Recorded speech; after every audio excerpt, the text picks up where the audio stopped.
these little steps that encourage me to just be responsible of myself and be like empowered in some sort of my own body. Because I was losing even my body. Yeah, right. So I started like gaining my self-confidence within me and my body and my health and everything. And it was just to create a new reality. Yeah. And I did. That is a clip from this interview with my friend Raquel Vivanco, talking about how she dealt with multiple sclerosis, which is a disease that many people said for years that maybe you can't get over. And it turns out maybe you can. And Raquel explains that using stem cell therapy and other techniques, adjusting her diet, she managed to improve her quality of life to the point where nobody would even know that she's sick. And I like this interview. I recorded this way back in October 2019, before I started the Beautiful Thought project. It's interesting how well this story really fits into the framework of a hero's journey. Like you have the call to adventure when Raquel gets sick, and then the refusal of the call, just staying in bed for months. And you even have like the wise old mentor in the form of a Russian doctor dispensing cryptic wisdom, which only makes sense with hindsight. So I think you guys will like this. I do apologize a little bit for the audio quality. There was some problems with the audio, but the interview is so good. I think it's going to be worth listening to. Thanks for tuning in. Remember to check out the website, beautifulpodcast.com.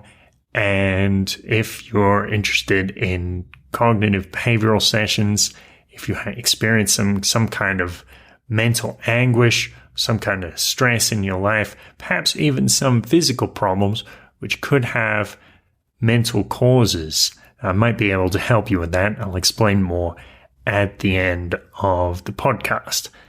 Let's begin.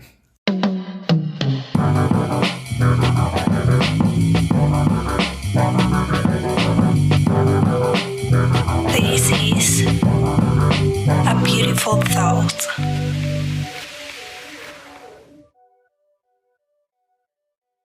So I'm here with Raquel Vivanco, and she's going to tell us about some unconventional healing methods that have gone very well for her for multiple sclerosis. Yeah. So what happened when you first found out you had multiple sclerosis?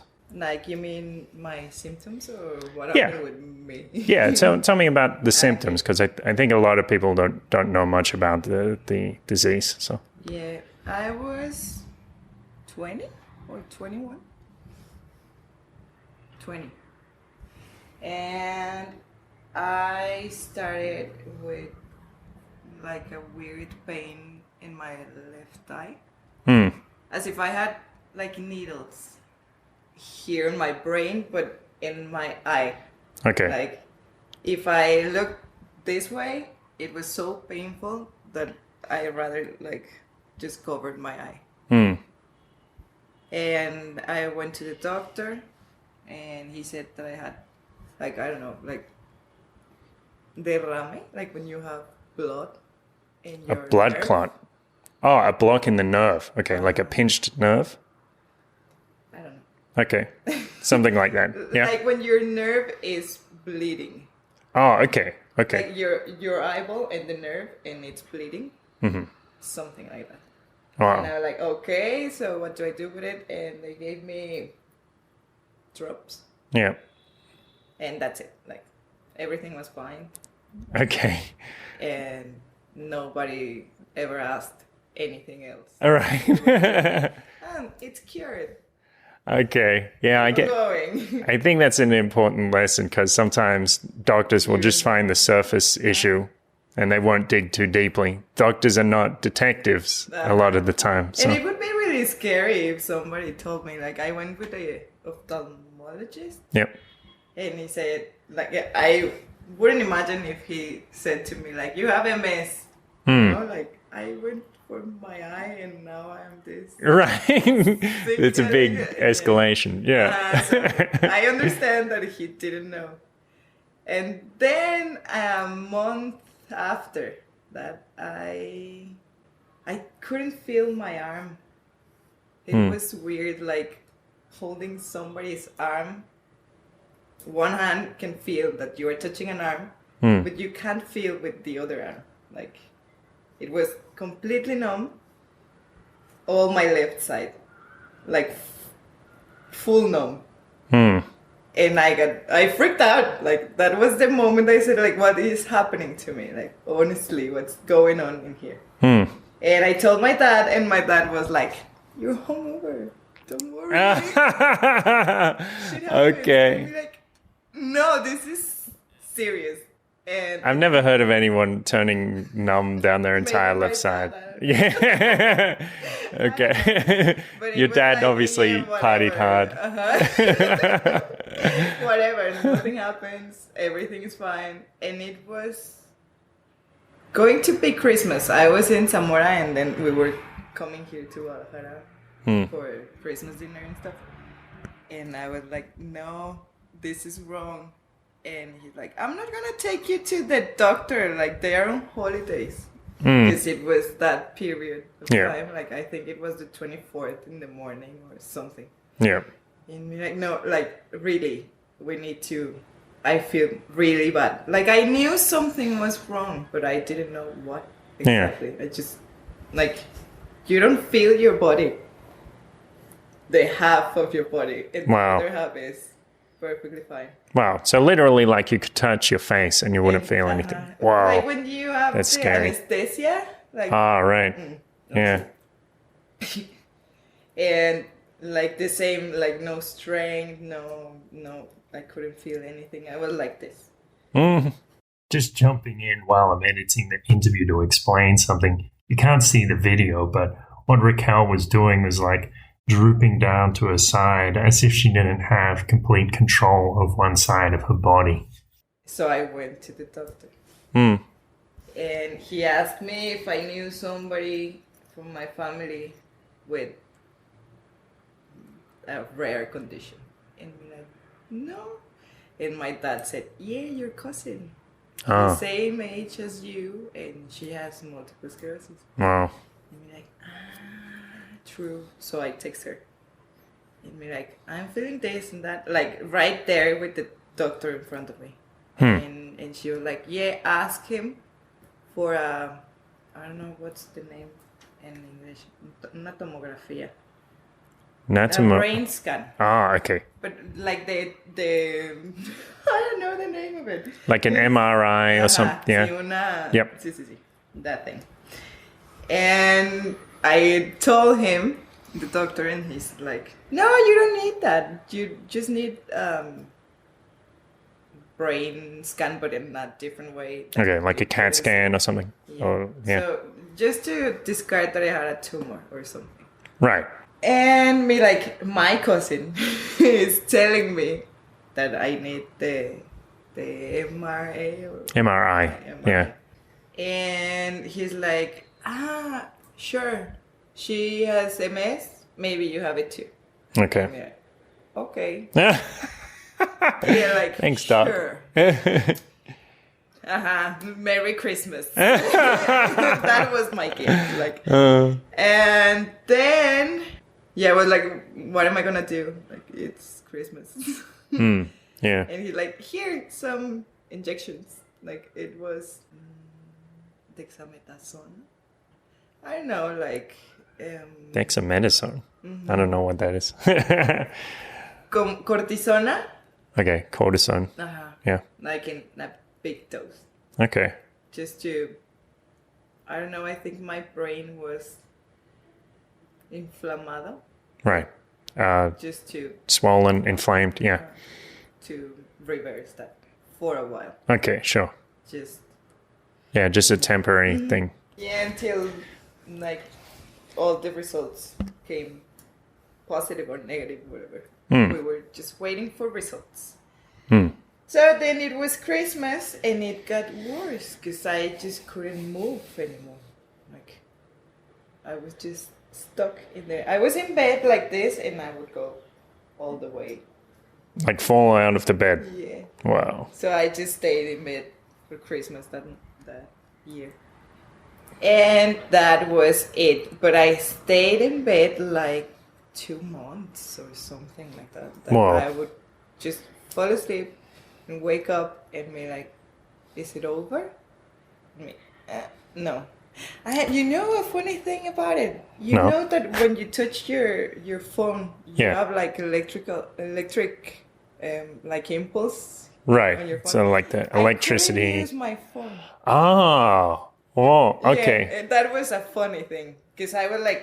It's like you're a can't- ghost. Yes. I can't text. Like it was just with one hand. I Okay. couldn't use both. Yeah, that's 'cause kind of I freaky. didn't- Yeah. Yeah. But I remember like saying this, like, I can't even touch my phone. I don't have a hand. Yeah. Okay. Yeah, so that was it. Like 3 months, 2 or 3 months that I stayed in bed, like wishing deeply, like. And then one day, I know. I started all this thing, the results with the doctors, the tests and stuff. And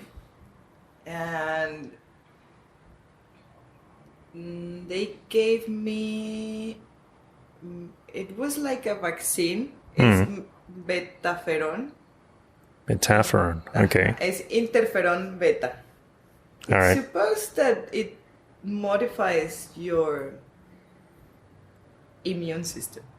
Okay. I think it's used for people with VIH, like With HIV or with AIDS, yeah. like because it.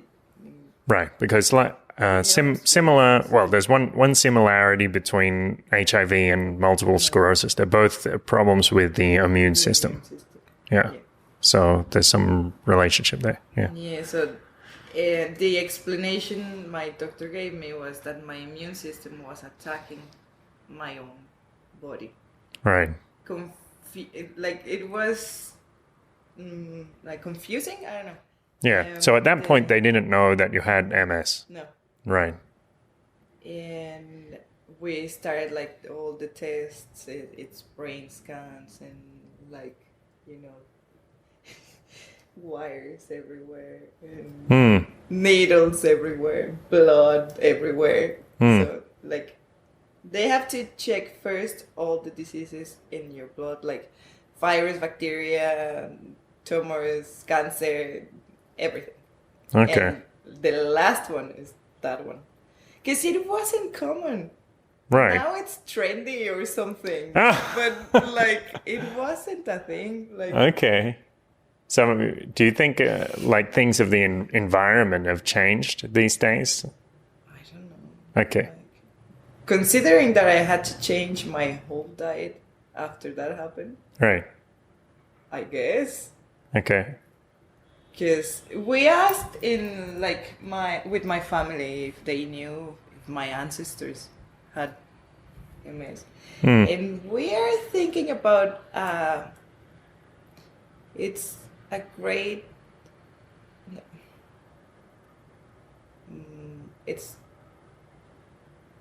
mi bisabuela, su hermana, tía abuela, bisabuela, like. Okay.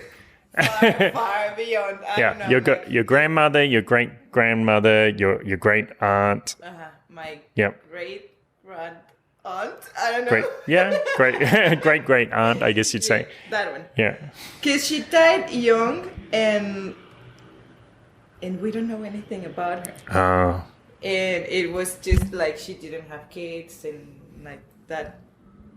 I don't know. Like maybe she had problems and nobody knew what she had. And then she died because that's the case. Like if your lungs stop working. Because as far as I know, as I got numb, like it can happen to your lungs, to your intestine, to your stomach.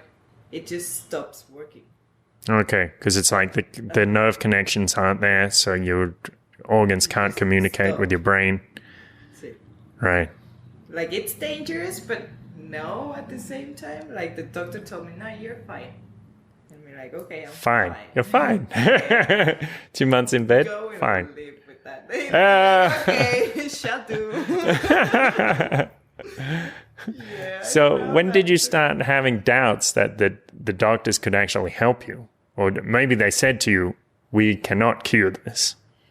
Everybody said that. Like, Right. you're going to live with this forever. Right. And you're going to pass it to your daughters more than your son. Wow. Like, your daughters. And did you believe them? No. No, because in my case, it was my dad. My dad and his brother is my cousin and I. Like, Right. They are brothers, and we are their daughters. Okay. And we have it. Yeah. So Yeah. I don't know, like, the common thing is that a mother gives it to her daughter, Okay. and in this case, nobody knows where it comes from. Like, from Okay. my aunt and my uncle and my father. Yeah. I don't know if my grandmother had it or their sisters. I don't know. Yes. We don't know where it comes from. Just that we have it. Okay. So you thought that there was something in the way the doctors were presenting it that didn't add up. Or you thought maybe they don't know everything. Yeah, they don't know a lot about it. Okay. There's just one doctor that is specialized in this thing here in Guadalajara. And Wow. everybody knows him. Like, everything that happens to your nervous system, the other doctors say, go with it. Okay. So I went with him. And Okay. he was like, he knows stuff, like, about this other way of living with this. 'Cause he Okay. said, As in alternative therapies. Yes. Okay. Because I was planning on like an exchange and like from school and stuff to go to Madrid, and I had to stop everything because of this. So when I went with him, he said, "Go, just go." Yeah. Of course not. Like, go. Like, my parents were there, and it was like, go. I'm gonna go like this. Like, Okay. what if I can't move? Yes. Like, this is too risky. And my dad was like, are you insane? Like, you're the doctor and you're telling her to go. Yeah. Now I understand everything. Of course, I should have. But, like, in that moment, I was scared. Of course. Yeah. Now it doesn't stop me, but in that moment, I should have listened. Because it's like, this disease is more like you are oppressing yourself. You feel a lot of pressure until you collapse, and then you are just in bed. Like, I don't want to exist anymore. Okay. So you're saying that when you're in this position, you have to continue with your life. Yes. Otherwise, like, your belief in yourself is going to be eaten away, and eventually you'll do nothing. That's okay. See? And I remember at the beginning I was scared, really scared, because I was like, what am I going to do with my life? Nobody's going to love me with a disease. I'm not going to be able to have kids, and I want a family. Like, what are my options now? So, like, you see that all your life is just crumbling apart. Like, just... And it's depressing. Yes. But it forces you to choose between being in a situation like this or to move on. So I guess that, like, all that pressure made me just to open my eyes to more things than just the way I was existing. Okay. And, like, I always say that this changed my life fully, but for the best. Like, Yes. I am better than before in every possible way. Right. Possible. I don't know if there's more. I'm sure there's more. But Yes. but I wasn't I remember I asked my mother, like, why is this happening to me? I'm a good person. There's bad people out there. Why are they so lucky that they don't have this limited? Because I saw it like that, like 20 years. Now I'm 30. I'm 30 now, and like back then, 10 years ago, I was like so sad. Like, why is this happening to me? But that made me to like, it forced me to face my fears. Like my parents had a pharmacy, and my family is like doctors, homeopaths, and everybody is in el centro de salud. Like, everybody works with medical stuff in my family. And I was the one with a weird disease. So everybody was like, what? What happened then? Like, everybody, every time I saw my aunts, my uncles, they were like, you should try this. You should do this. Okay. You should eat this. And so everybody were like so concerned, and me like, yeah, well, I'm going to do that and that and that. Okay. I did everything. Like, everything they said. And it works. Like, it works. But like, the thing my dad said, I was reading about the stem cells. Do you want to try them? And we're like, if you have the money, of course. I'm going to say no. Whatever makes me better. So we met this doctor. He's a Russian doctor. All right. So is this legal in Mexico? I don't know. Okay. I don't think so. Okay. I think it might be a gray area. I do know there's a guy I've met in Puerto Vallarta who does this stuff. So I think it might be legal. I don't know. 10 years ago. Right. 10 years ago, probably a different story. Yeah. But I remember she told me this is like experimental. Right. And it's not proved like 100%. Yeah. And it's up to you. I remember these words now because they make so much sense now that I am in this alt thing. Okay. But back then, it didn't make sense to me. Like, it's up to you. You're gonna get better. You did this to yourself, and you're gonna get rid of it. And be like, sure. Sure, I did this to myself, right? Like, it makes so much sense to me because if I see the way I was living, the way I was eating, the way I was thinking, the way I was existing, right, it wasn't the best. Like, not for me, not for anybody. I wasn't a bad person. I wasn't hurting anybody but myself, and it shows. Like, back then. So it was like a stop kind of thing. Stop doing this and focus on everything you are missing. And I started that. And this lady, this Russian doctor, was the one that first introduced me to these things unconsciously. Because she was like this whole thing about, like, ask yourself, why is this happening? And you're like, I have no idea, because I'm sick, because of genetics, because of bad food, I don't know, like whatever. Menos yo. Like, I wasn't doing this to myself. Okay. It was anything but you. Anything but your responsibility. Yeah. Okay. Like, and she was like, yeah, sure. All right. And she was like, how is the relationship with your family, for example? It's the worst, like a rebellious teenager. I can't speak now. That's fine. Keep like going. Yeah. And me like, yeah, my parents hate me. They don't like me. And I have this lifestyle that they hate. And la la la. And she was like, yeah, sure. Like, of course not. You don't see that when you are like so clouded by nonsense. Right. And like, she was like, why don't you focus on being better and like changing your diet and like working, doing exercise? and your career, what you want. Like, focus on yourself instead of focusing on everybody else and their problems. I mean, okay. So in this case, like being a rebellious teenager, it would like sometimes when we think of a rebel, we think of somebody who's highly individualistic.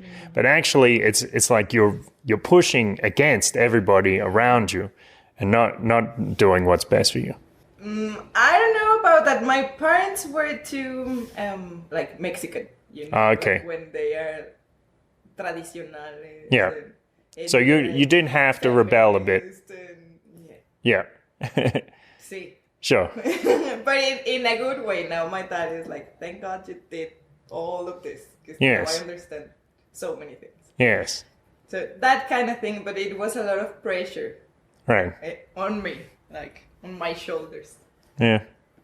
But like I said, I was with this doctor and she gave me this advice. So I started going to aqua fitness because I couldn't work out, because if I like got a lot of heat on my body, my brain could melt, literally, like the yeah, because of all this MS thing. Okay.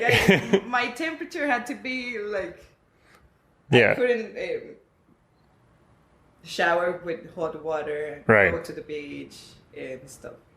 And I said, of course not, I'm gonna go to the beach. I love hot water, so this is not gonna do anything to me.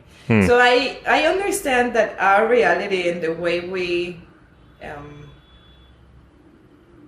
manifest, if we do it with fear, like we attract fear, like literally.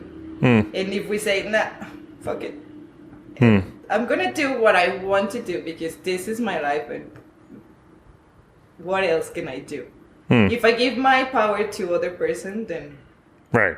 Like you were doing, like when you were saying it was everybody else's responsibility. Yeah, you would. so when like these little steps that encourage me to just be responsible of myself and be like empowered in some sort of my own body, because I was losing even my body. Yeah. Right. So I started like gaining my self-confidence within me and my body and my health and everything. And it was just to create a new reality. Yeah. And I did.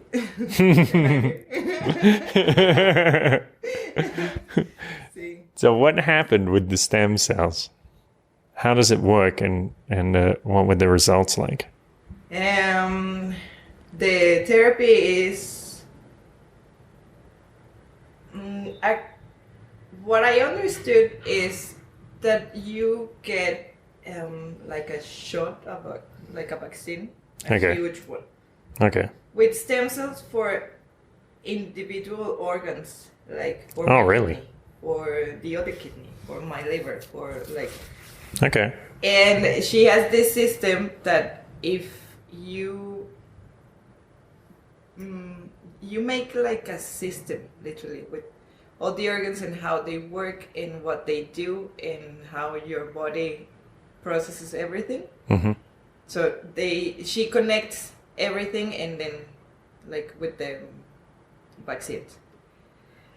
But you have to have a clean body first. So it's like the detox, and they drain your blood, like they clean your plasma. It's like plasmapheresis is the first step, and so you have your blood is clean. Yeah, so they take a blood sample. It's quite a large amount of blood, like maybe, I don't know, half a liter or something. Yeah. Yeah, and then they take it through a process. Filter. Right. It's a filter. Your blood is it's according to your body, like depending on your body. Like if you can handle 2 liters, you filter 2 liters. You are just in bed, like you are the one who stops it if you are feeling bad. They are always there with you. Okay. Are you okay? Are you nauseous? Headache? Anything? No, I'm fine. Right. I'm talking. Okay. I'm having fun. My blood going there everywhere and coming back.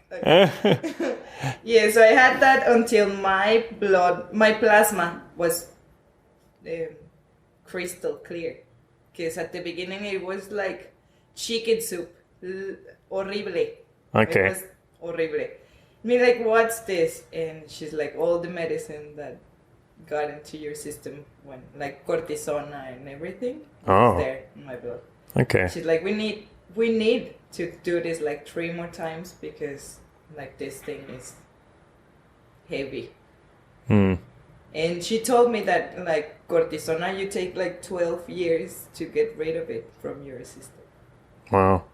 And that thing was like my daily dose for 3 months or more. Wow. So it was I've seen a similar process. I don't know if it's exactly the same, but when I was in Puerto Vallarta and a friend of mine was going to take Ibogaine, and before he took it, they went through and cleaned his blood plasma.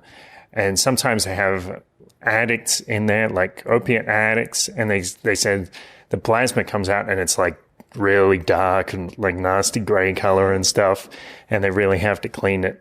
And mine was like yellowy, like slime. No, right. Yeah, and the last one, like it was like, you're ready, and it was like crystal clear, like see-through. And I'm clean. So now I was clean and I got the stem cells. And it was 3 times I got the injections, I think. The first time was like 11 here in my belly. Wow. So painful. It is really, really painful. Because they use a long needle to get right in. Yeah. And all the fat. Like it's, and you get like little balls, like if they were eggs. Okay. And like you could feel them like back in the day. And yeah, I think that process made like a reset button in my body because I don't even look my age. Like, right. I don't know exactly what happened, but it was great. Great. Yeah, every time I know somebody and it's like, how old are you? I'm like 30. Right. You know this thing about stem cells? Yeah, but obviously it was also about the diet and exercise everything. Yeah, Like yeah. it changed my life fully. Yeah. For the best. So how many times did you get that treatment? I think every 6 months for 3 times. Okay. Yeah. All right. So it's not that difficult, it's not I suppose. That you feel it. Like it's not something that you can actually count until you have a brain scan again, and then you don't have anything. Right. So what did they say when the doctor saw your brain scan? The Russian doctor said, "Congratulations, it happened because of you." Yeah, sure. Like, I couldn't understand anything, but now it makes sense. Obviously, like it happens because you want to be good. Right. You want to exist and have a good life. Yeah. After you were like, no way, why am I existing even? Like. Yes. So you do have to. I do want to. Right. You know exactly. What? I changed my mind. I want to have a good life. I promise. Yes. Yeah. So it's like some people. I guess this probably wasn't your case, but I think some people will have a psychological attachment to their illness, so they get certain payoffs when they're sick. Like people will give them sympathy and attention, and they're like, "Well, I don't want to get better because that's going to go away." Yeah, that happens. I remember, like, I had this thing, and I couldn't feel my body, and it was like sometimes I would feel dizzy, like if like an earthquake is happening, and we're like, is something happening? And everybody, no, and I'm feeling a bit dizzy, like fuzzy and like weird. And it's something that I just got used to live with. It doesn't happen anymore, but at the beginning it was like that. Yeah. And my dad arrived with a new car. And me like, what is this? And he's like, it's for you. And me like, no way. How am I supposed to drive if I'm feeling like this? He's like, it's for you to get over it. I'm like, okay. Fine. I'm gonna get over it. And I had my car and like I never felt any of those symptoms. I started to identify like when that happened every time I got nervous. It was like a mini panic attack. Yeah. Every time I got nervous, if I had an exposition, I don't know. A presentation at uni, that kind of thing. I had in my French class. Okay. In college, and I had an exam, and I got so nervous that I ended up in the hospital. Wow. Like, and be like, no way, I can't even be nervous anymore. Like, I have to be fearless now. What? And it helped me because I felt really, really, really bad. Like, every time I got nervous, like even to cross the street if it was with traffic. Sure. It was like, I'm panicking and I can't move my leg. Right. And then I just started like, I don't care anymore. There's nothing to be afraid of. And I started living fearless. Like a completely different thing. Like, okay. That's interesting. It helped me a lot. Like, Okay. Because some of the time when people think, oh, I can't be nervous, I can't be fearful, that actually reinforces it and they feel more nervous or fearful because of that. So what do you think was different in your situation? that I just didn't want to feel bad. Like, I don't want to be dizzy. What do you need to do to not be dizzy? Don't be nervous. Okay, just live. And it was more like accepting the fact that I was like that. Right. Yeah, it wasn't denial. Like, it wasn't like I don't have to feel this. No, feel it, but see, nothing is happening. Okay. Yep. Like, nothing is happening. Okay, so you could be mentally comfortable with the emotions and that helped them and pass. accept everything. Like, for example, I remember this experience that it's in my head. I studied fashion and we were making these things. Yeah, Accessories. necklaces, bracelets, Yeah, everything. earrings. Like, and we had this class and we had it was kind of an exam that day, and we had to make a mini collection of accessories. Everybody panicked. Like, everybody was like, no, I can't finish this. It's just 2 hours. It's impossible. And I was like in this stage of my life in which I didn't care. I just didn't care anymore. It was like, well, I don't mind. If I finish, I finish. If I don't finish, I didn't finish. Whatever. So I started like doing my things and this and that. I finished everything before the hour. Wow. And nobody else did it. Like, I had my collection.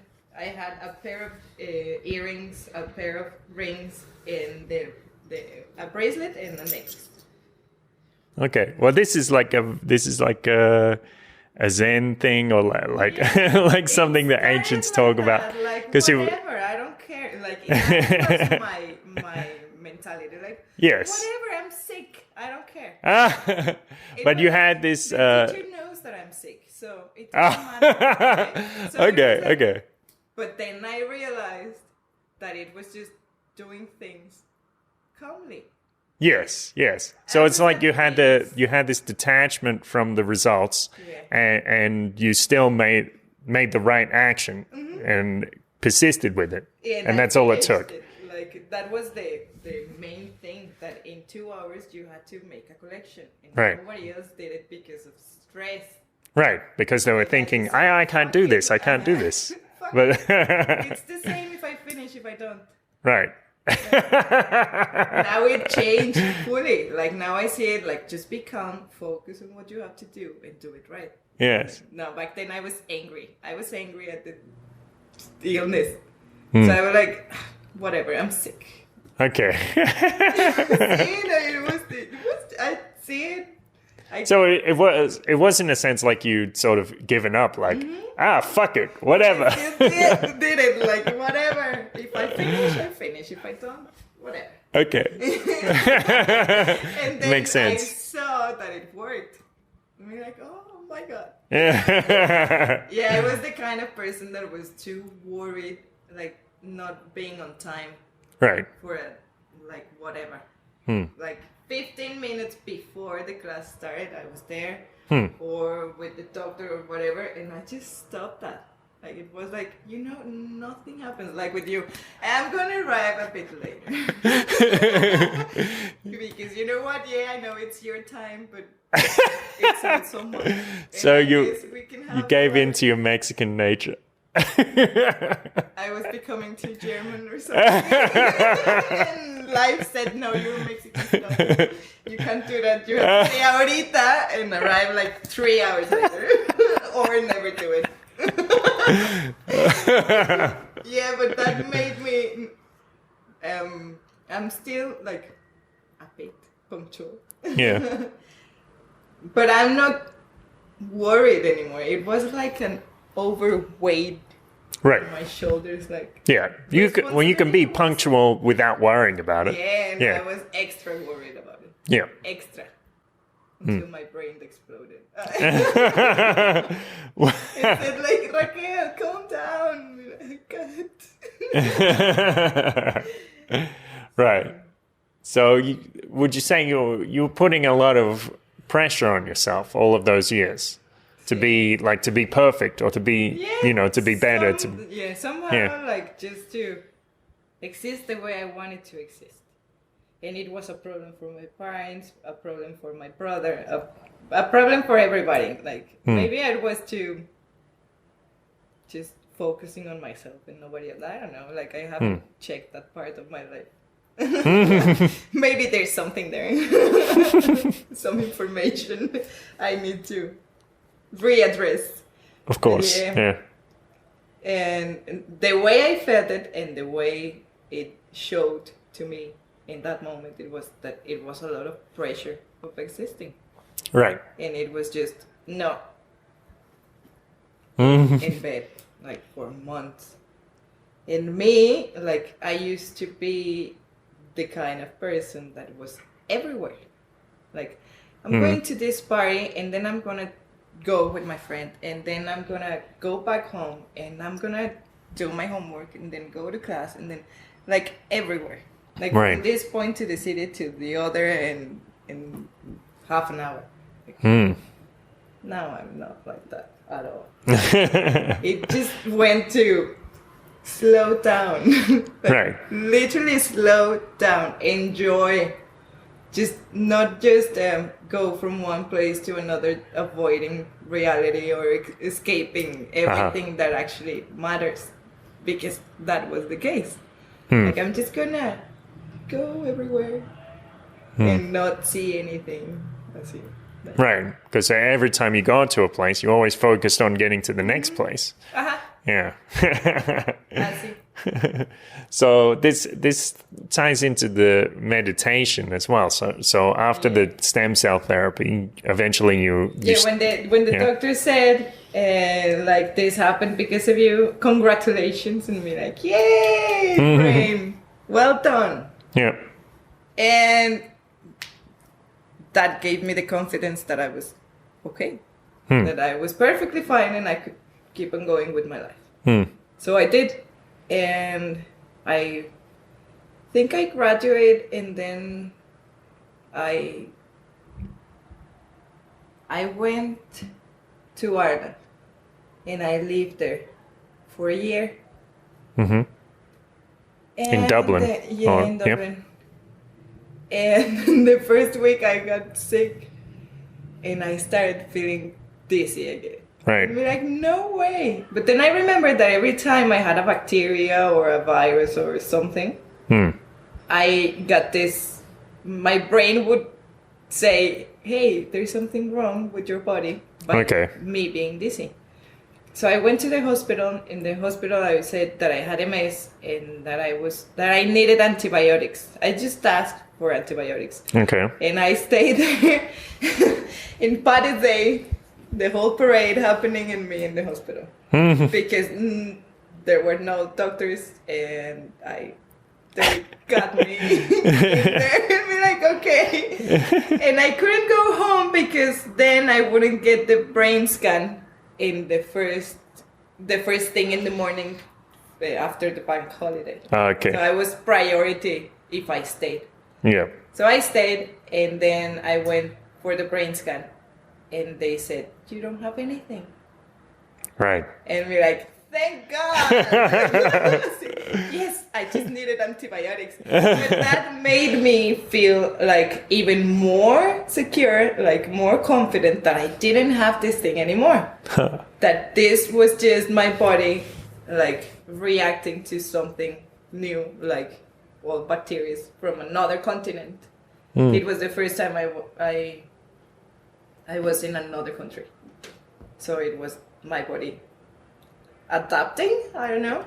I even got the mumps in there. Like here, I never had them, and I had the vaccine and everything, and I got that thing in Ireland. Right. So, but it didn't escalate with the MS. Like right. Nothing happened with the MS. So can you say that you're actually cured of MS, or would you go that far? I don't know. Yeah. Because I know cases that. It's remitente recurrente is the MS that I have. I don't know the. Okay. Recurring and remission, something like that. Remission, because there's multiple sclerosis with that it just goes like all the way down until you are in bed and you just can't move at all. Right. There's many types of MS. Okay. Mine is like the lucky one. Right. You're lucky that you have MS and it's this one. Yeah. Well, it does sound, at least a bit, it's like your mentality had a lot to do with that. Yeah. So I don't know what happened with the other people. I remember I used to go to El Centro Médico here in Guadalajara because I got the meds in there for free. Yeah. And there's a special day for all the patients with MS. So I met a special day. Happy MS Day. Yes. Okay. Like we are all there. Like it's a day of the month that everybody with MS goes to this place for the meds. Okay. So I met a lot of people, and I remember one day I have so many memories that got in like so important the way I see life now. I went with a boyfriend I had back then. He was with me and we were in the queue waiting for the meds. And I was doing silly things. I think I was dancing around him or something stupid like things I do. Yeah. And the lady behind me said, I had the prescription in my hand. Okay. I was doing something stupid. Sure. And she was like, is the medication for you? Me, yeah. Why? And she's like, you don't look like you have MS. And me like, I was depressed the first years. Now it doesn't get me anymore. Yeah. And she's like, I wish I wish my son were like you or something like that. Right. Like, that got me like, wow. And me, I wish I could go with your son and and wake up. You can do better. Yeah. Yeah, no, that's not always the best way to teach that message. I know it's not. That's why I didn't do it. No, but the way your Russian doctor did it, like planting little seeds. No, that's you did this to yourself. No, of course I didn't. But she said, like, you gave yourself the power to destroy yourself. Now it's the time you heal yourself. Like she was into these things, I know. Now I know. Yeah. But back then it didn't make any sense. Right. Like I understand when people tell me, you're crazy. I might be, but I'm fine now. And I remember when I didn't understand these things. I do remember. So I have this empathy with people. Like when they don't understand it, like I remember I used to be like that. It's up to you if you have to, if you want to understand more. Or just stay there. I know many people that stay there, but ni modo. Yeah, that's right. Well, yeah. We don't have to judge them, I guess. That's people make their own decisions as well. Yeah, like I see my cousin. My cousin is not so well. But she has the opposite way of living that I have. So, and every time I see my dad, I ask him for her because they are too close, even more than me and him. Like. And he's like, no, she's not well. She gets numb, like all numb. Right. But she works a lot, and she works in the office. She works for Pemex. Okay. And the like petroleum company. Yeah. Yeah. And it's like work, and that's everything. Yeah. So the way I see it now is that I was missing a lot of life. By trying to be perfect in all the pressure I put on my shoulders. And when I got rid of that, I could open my eyes to see that everything is amazing. Back then, everything was the worst thing ever. You know, like when you are complaining about everything, like, oh, seriously? Oh, no. Yes. No. Everything was so negative, and now everything is so positive. Like, yes. I started being a teacher 3 years ago.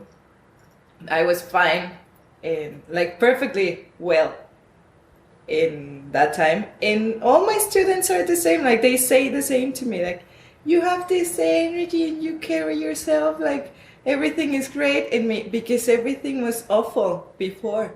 Now I understand and I appreciate that I'm this young to see life the way I see it. Yes. And they're like always like, oh, you're so inspiring. And me, I hope you don't have to live what I had to live to be in the position I am now, because I suffered a lot. Like it was years and years like that I really suffered because I didn't understand. It was like a lot of pain. Like, why is this happening to me? It's awful. I can't move. Like everybody said now that every time I talk about it, it's like nothing happened. But they don't know how I felt. You know? Right. Like, back then it was awful. Yes. I don't know the word in English. Horrible. Estuvo pésimo. Horrible. Doloroso, Heavy. Feo. Yeah. Painful. Sí. Ugly. Horrible. But now it's not. So that's the thing I tell you. Like, you have control over you and over your body and over your life. Yes. And everything changes. Yes. Like you decide how you want to live, but you don't realize that you have that power. Right. Until you don't have it. Like, I guess that was the thing that made me like wake up. It was that I couldn't control my own body. Like, you have a hand. If you don't have it, well, you don't have it. You can't use it. But I have it here, and I can't move it. Right. Why is this happening to me? Like, I am here, but I can't do anything. And I am aware. Yeah. No, I'm not in coma or... No. I am aware that I am here and I can't move. That's pretty scary. Like a horror film. Like, I can't move. Right, as if your hand was have a life. It's start choking or something. Yes. And I make stuff. I've always been a maker. Right. A creator. So when I couldn't do it, it was like, what? What am I good for if I can't use my body? I never, ever, ever saw myself in a wheelchair. No, that wasn't for me. I know people who enjoy it because it's like, can you give me water? And it's here. Yeah, right? they like being doted on. You take it, but it's like, you give it to me. It's like, I understand, I do understand because I've been there. Like, give me attention, give me something, make me feel something. Yes. But the sad truth is nobody's ever gonna give you anything. Yeah. Well, it's not such a sad. Or the other side of it, you can give yourself so and much. When you give yourself, everybody wants to give you stuff. Yes. It works the other way. When you ask, they don't give. When you give it to yourself, everybody wants to give. Right. So you better enjoy everything. It's not like when you have this feeling of lack, like, oh, I'm not anything. I don't have anything. Give me something.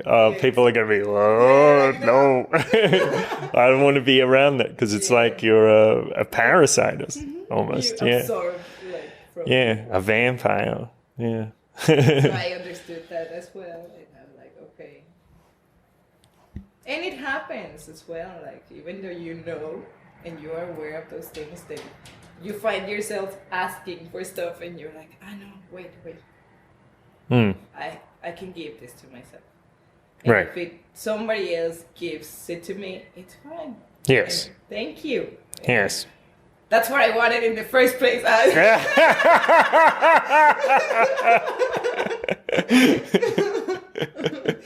But thank you. I gave it to myself already. No, there's ways like that. That's why the whole meditation thing and stuff is just to keep you centered and grounded, so you are aware. Just be aware, like the things I wasn't aware before when I got sick, or all the treatment, or all those things. Like I can see myself that I wasn't paying attention to anything. And now it's different because I can make a difference in how I feel and why am I feeling like this, what can I do for it. And before it wasn't like that at all. So I've always linked illnesses and everything that is wrong with your body with how are you feeling and how are you living your life. Because I think it's important to know yourself, but I don't know if it's too complicated or what is going on with people, with the people around me, for example, that I say these things and they are like, no, that doesn't make any sense. I'm sick because of this virus. Yeah. I mean, like, but you have an immune system that it's like a whole army that could defeat the virus. Why are you sick? Right. True. So. Yeah. So there's more to it than just the external factors. In fact, but I've seen that people like to give their power to the doctor. Yes. Yes. Absolutely. And it's like, you tell me what I have, and you take it. Yes, the doctor is like the face of science, and it's like a sort of religion, and people buy into it. Like, yes, priest, instead of Hail Marys, they take paracetamol. I was so lucky that this disease is not well known. Like, so they had to be humble and say, I don't know anything about it. Okay. Like, I wasn't That's in a interesting. situation that you have this, so this is what you have. Yeah. Like, but you don't even know. Okay. So I had my friends that were studying medicine, and we were studying like the information that was available. Yeah. The studies, the medicine, and my friend said, "Don't use it. It's nothing." We were reading the book and everything, like Materia Medica and stuff. Yeah, medical textbooks. Yeah. And he's like, read this. And I read it, and it didn't make any sense. It was like playing with words and the immune system, blah, blah, blah, blah, blah, the immune system, blah, blah, blah, blah, blah. Just word salad. It modulates your immune system, and he was like, your immune system modulates itself. Right. So what is this drug do? But about the meditation. So when did you learn to meditate? 2 years ago. Okay. 2.5 years ago. Right. I was like depressed. Yeah, I was confused. And So this is after you got the stem cell therapy, because I met you about, I don't know, 3.5 years ago. Yeah, maybe 3 years ago. See, the stem cells were in 2011. All right. Yeah. Okay. And so around you said around June 2017, you started to learn to meditate. Yeah. Yeah, I was living in Guanajuato, and everything got not so good. And then I came back here. And I was more than depressed. I was looking for a bigger meaning in my life. Okay. But I was this kind of depressed that I'm looking for something and I feel the emptiness and I can't fill it with anything. It's just, I feel empty. And I was starting with my brand, the natural skincare and holistic stuff. And it was fine, but it wasn't everything. And then I started teaching in college, fashion, and it was fine as well. But it was really, there's something missing. I had a boyfriend and everything in my life was in place. Everybody could say that I was successful, for the eyes of what success means for most people. Yeah. But I wasn't happy. I had everything and I wasn't happy. So I went with that therapist and me is this a thing with the MS? That maybe my brain can't recognize that I have everything and I should be happy, but I am not. Okay. And he's the fact that you are sitting here in front of me asking for help and telling me all those things doesn't tell you anything? And me no. And you're you're fine. And me just check my brain. I don't know what's going on. Yeah. Okay. So I went for a brain scan. Okay. Everything was fine. Right. Perfectly fine. And he's no, you are just, you are looking for bigger meaning in life. And you opened many doors and now you don't know what's the meaning of your life, basically. Okay. So it's you attained what you set out to attain, and then it's oh, hang on, what I really want is growth, or that thing. So it was okay, I need something. So I started looking, and it was more I kept on going with my life. Everything was fine. It was still really boring. Did the same thing over and over, and it was okay. But I have my dog, I have my boyfriend, I have my apartment, I have my friends, I have my job, I have my brand, I go to bazaars, I meet people. Fine. So what's next? And then somehow a friend was sad because of the same reasons, I guess, because we ended up doing the same. And now we are living together in the same apartment. So I guess it was that thing that she was looking for meaning as well. She had the exact same, I have my job and blah, blah, blah, and I'm not. I feel something is missing. So we ended up with this holistic therapist that is now my teacher. And we arrived there and it was why are you here? And we're you know that I have this emptiness in me that I don't know how to express in the real world. I argue with my boyfriend all the time. I don't want to go out of my house. You express those feelings in the exterior, in people around you. You don't even know what you are arguing for, but you are arguing. Right. Because you have this negativity in you that it's I don't know what to do with this that I'm feeling. Yeah. Right? For me, those are arguments with people.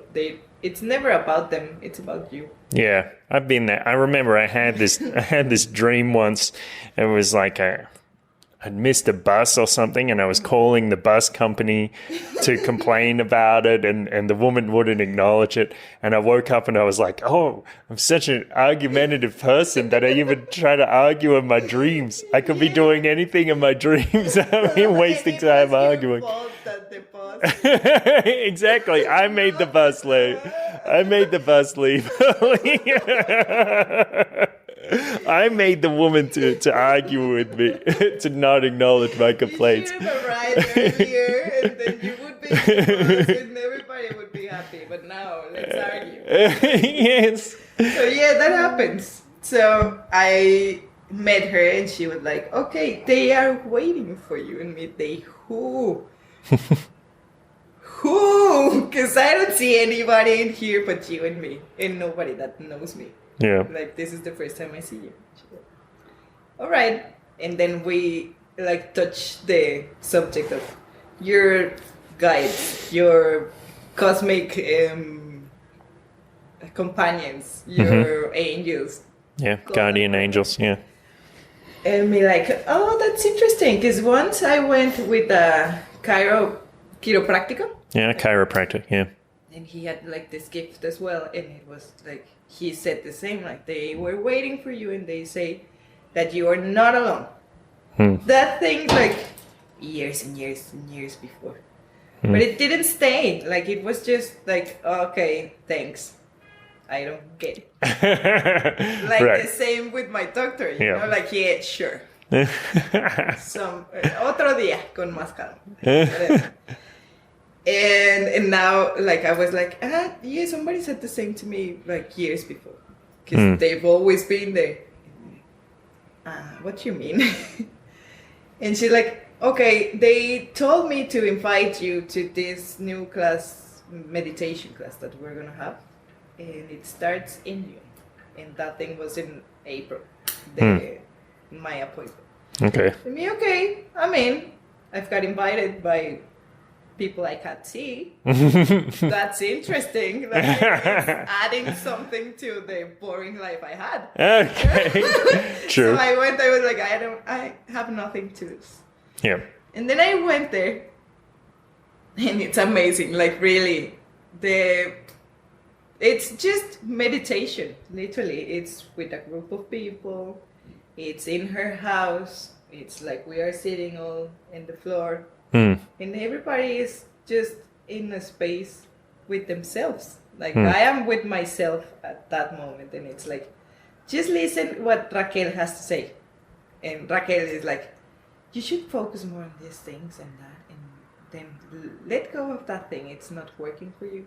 And what if you do this and that instead? And then, boom, you're not even there anymore. Like floating in space or I don't know where. And you can actually feel it. Like you feel like you levitate. You feel many, many things that I never in my life experienced before. So it was like, this is what I was looking for. This makes me happy. This fills me with joy. And I am so in touch with myself that, wow. And this meditation is guided. Is the one I told you that it's with Kryon, and it's with Kryon. Okay. La Escuela del Consciente, like the School of Consciousness. Yeah. And school. I don't understand. School of Consciousness. Yeah. Like much of it, because it's weird for my brain to understand. Sure. Like, but since I've experienced many things that I've never experienced before, and I've experienced a lot of things, that's why I'm like, wow, this is completely new, and this is something that makes me see that we're missing a lot, because since when I was younger, I was missing a lot. And now I'm here saying that I was missing a lot. What makes me think that I am not missing a lot of things? Of course. My five sense Five senses, yeah. are so limited. Yes. So many people tell me, no, your brain is the one that creates everything and blah, blah, blah. And me, yeah, that's what I mean. Like your brain connected to everything and creating your everything. So what if you, instead of focusing on all the problems, all the diseases, all the drama and stuff, you connect with yourself and ask yourself purely what you want and start creating this life. And that's what happened to me. That I might not have what everybody says, not everybody, people say that should be the thing. Because I hear this all the time. Why, if you do this, you don't win the lottery? Okay. And it's like, because that's not the case when you are in this. Yeah, well, state. I don't. For me, I wouldn't necessarily want to win the lottery. I mean, I probably wouldn't turn it down, but it's like if you want to create something, you don't need to have the lottery to do it, and you know, it's working with your friends and colleagues and trying to build something together. Yeah. That would be much more.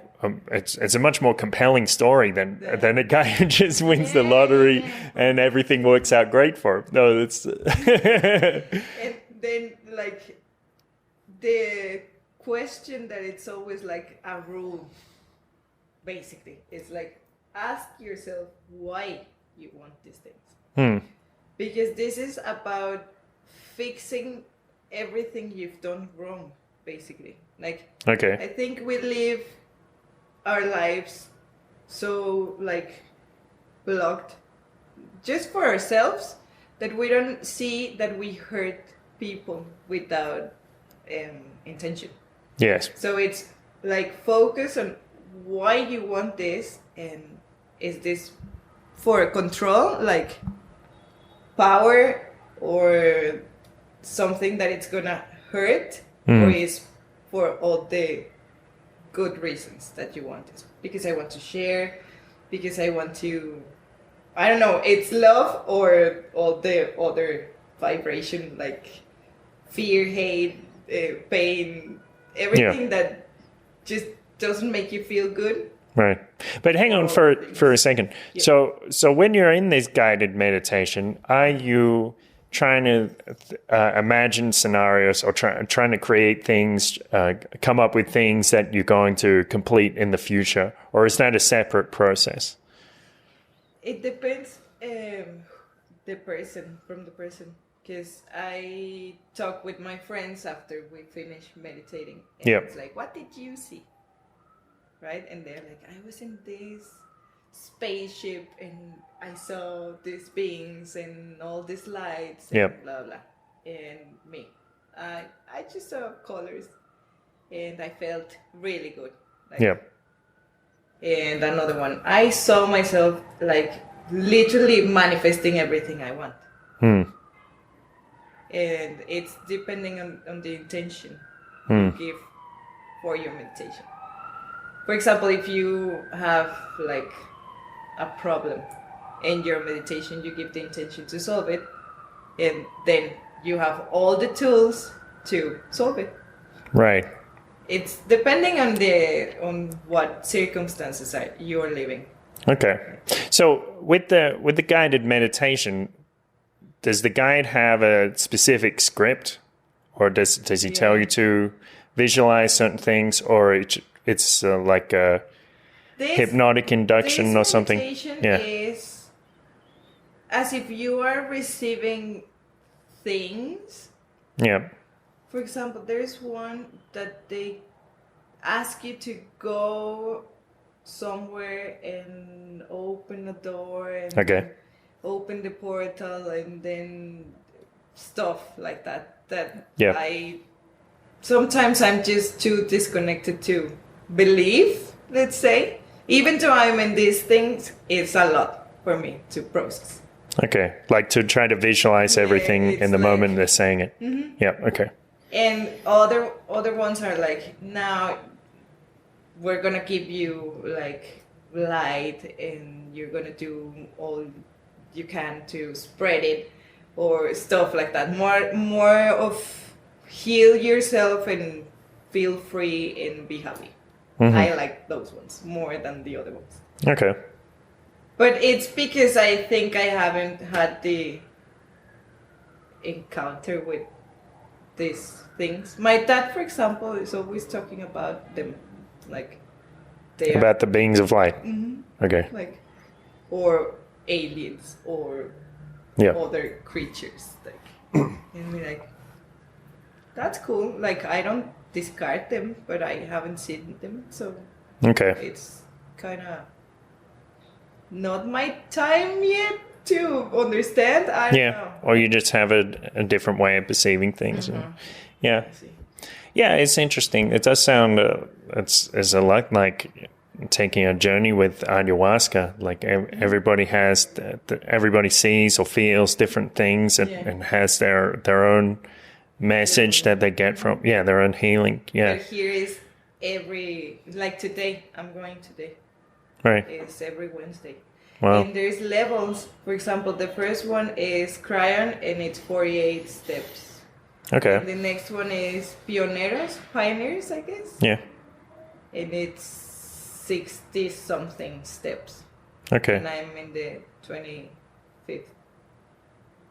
Yeah. Of pioneers. Yeah. Okay. And after that one is Sol Havana. And that one is wow. It's Nirvana. Sol Havana. Sol Havana. Oh. Havana, Sol Havana. Havana. And we started like I don't know what that means. Like it's sun. the perfect sound. Oh, okay. The perfect tone Okay. or Okay. something like that. All Like right. In Sanskrit or. I Okay. don't know. There's many things I don't know. Okay. Go, but Sol Havana, we are doing Sol Havana at the same time that Pioneros.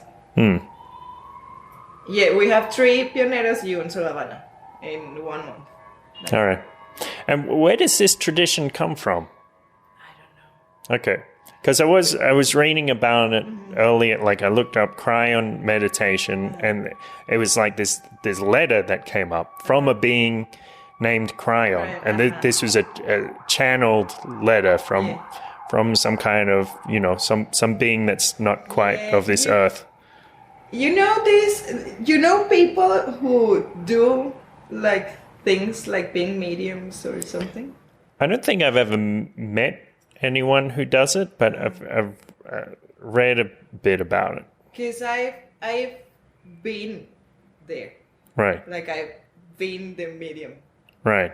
And it feels so weird. It's a weird sensation because it's not you who is thinking. It's something with a different consciousness. Like yes. Every time I like something like that happens, I always say I wouldn't say that. Me, Raquel, would never say that. Right. That's what I said. Yes. And I'm sure it's a message for you. And right. They're like, yeah, you said it right in the moment and blah blah. And you're like, wow. Because if this is about helping people, that's what I'm for. Like I've been through so many things that if this is what I have to do, I'm willing to do it like happily.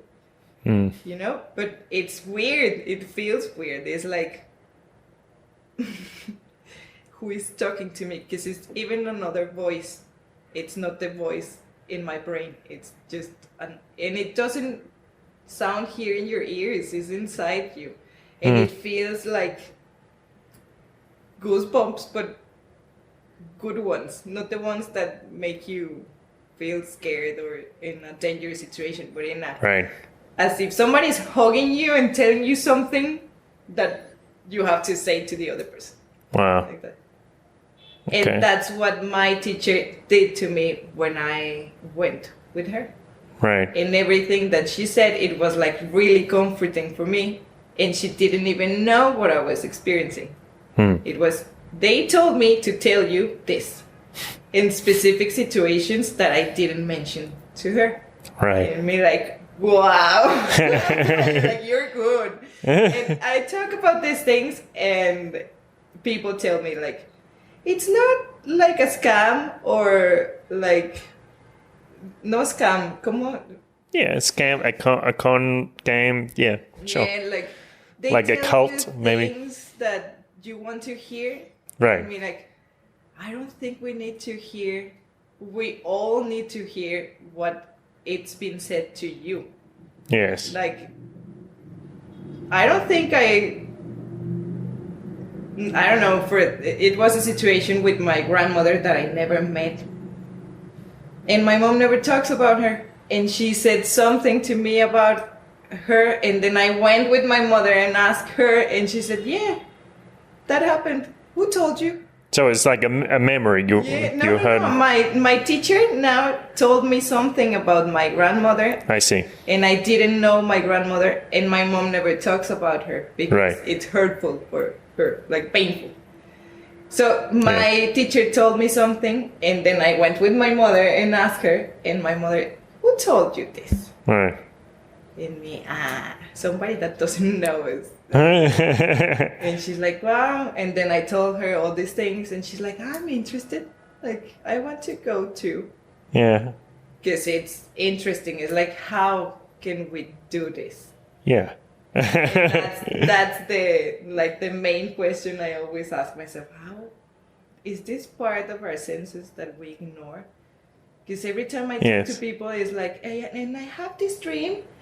I have dreams, and I know they are premonitions, but I know when they are premonitions and when they are dreams. I know the difference. Right. And we're like, yeah, like when you know, when you know, literally. Yes. And like this, I was thinking about you, and then you called me. Yes.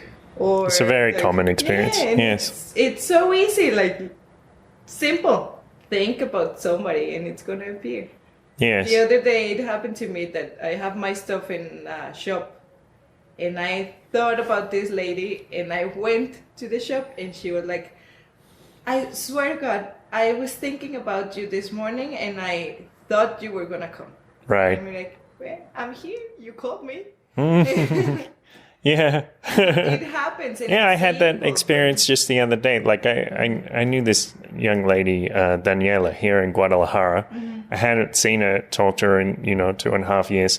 I was walking like near Calle Libertad, and I thought, I was looking around because I thought I might see her. And sure enough, the next minute she passed on her bicycle. And, hey, Danny. Yeah, and if we are more in touch with ourselves and we understand that we have these senses, because it's not even powers, it's more like as you have eyes and you have sight, is the sense. You also have this connection with everybody. Right. And you can access parts of people as well if they are too open, or you don't if they are too closed.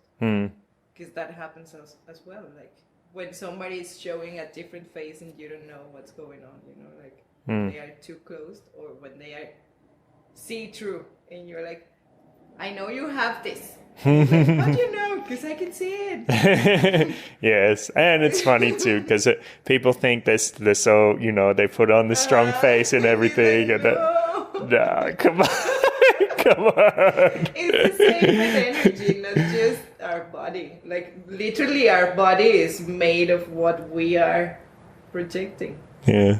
So it comes from the inside. Control your insides first.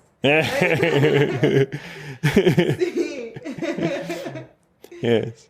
Well, let me ask you something. A few months ago, or 6 weeks ago, I read some article. I was talking about how humanity is progressing so fast. So there's this guy, Ray Kurzweil, he has, his idea is that artificial intelligence is going to exceed human intelligence around 2045. But I think that's not the only thing that's happening. It's not just that development. There's also we have the internet, and there's all this spiritual knowledge which is being discovered or remembered, and people are talking about things that they didn't have a forum to talk about before, like 10, 20 years ago, if I'd said some of this stuff to my friends, they would probably just be like, Kurt, you're crazy. Let's not talk about that. Right. Right. Yeah. Yeah. Or they just wouldn't want to talk about it. The thing, I talk about these things with my dad, and my dad is a traditional Catholic. Yeah. Catholic, yeah. And we understand each other so well. Right. It's so different, but it's the same at the same time. Right. So, yeah, well, there are little mystic things hidden in Catholicism, and yeah. In every religion, we think that Kryon is more like you. Because there is phrases and stuff like in Israeli. In Hebrew. Or, yeah. But what I was getting at was it seems like with all this information coming together, it seems like humanity is on the brink or on the edge of some great transformation. Evolving, the same as, but super fast. Right. So I guess everybody is going to be able to do these things. Yes. In a few years. Yes. So I don't know what's going to happen next. Like, for example, what's going to happen with money. Right. Like, is it going to be important? Because ever since I started this, I don't care about money. It's like, I have everything, like, so what's going to happen with that? Because there's more and more people like that. Like, for example, I have, when you exchange things like trueque, I don't know how, like I give you things for barter. Yeah, now I live with that. Wow. All the time, and the things I have to pay, it's so easy to pay for them. Well, is there anything important that you'd like people to know, or any project you want to promote, and any wisdom you want to impart? I don't know, like what? Well, what would you say to somebody if they're in a difficult part of their lives, like if they have some health crisis? That if you ask for help, like literally to the universe, it's just help. Okay. You're going to start receiving all the help you need, but you just have to see it. Right. And accept it. Because everybody around us is willing to do something, but we just don't accept it. Like, we don't accept the help. We don't see that it's there in front of us. We're just too busy worrying for nothing. So just relax, let go, and see everything that it's in there for you. Yeah. Everything. See, everything is in there. It's the good thing. Great. Thank you. Gracias a ti. Thank you. Thanks for having the courage to share your story and reveal your truth to the world, so others can have easily what you have gained through hard work. And See, I hope I didn't offend anybody. I don't think so. Maybe a few Catholics. I don't know. God, I love you, guys. A beautiful thought. Thank you for coming along for that adventure. Now, Raquel didn't mention it in the interview, but she does make a variety of handmade products made with love and care with her brand Amethyst Botanicals. So you can check that out on Instagram. Put the link in the description or on the website so you can have a look, especially if you're in Guadalajara. You can order those products from her. And I mentioned at the top, if you're experiencing some kind of mental anguish, perhaps you're at that stage of your life where you want growth, but you don't even know you want growth, much like Raquel did when she was already very healthy and had a good life. How do you get to that next step of fulfillment in your life, a move towards something even greater? Well, maybe I can help you with that using these cognitive behavioral techniques. It works with this structure that comes from Jared Egan in The Skilled Helper. It goes like, what's on your mind? What's the real challenge? What do you want? It's a very important question. And how might you get it? So going through these steps, we can start to look for opportunities within your beliefs, things that might be holding you back. If you tweak those beliefs a little bit, move past the limiting beliefs, then you might open up a whole new world of possibilities, and then we can start working on an action plan, collaborating, you and me, coming up with something so you can move towards that happiness, contentment, fulfillment, beautiful, mind-rupturing joy that you want and deserve in your life. So head on to the website on beautifulpodcast.com. You see up the top it says CBT sessions. I can help you out with that. All right, thanks for listening. Have a wonderful, amazing, fantastic, brilliant, magnificent day. Adios.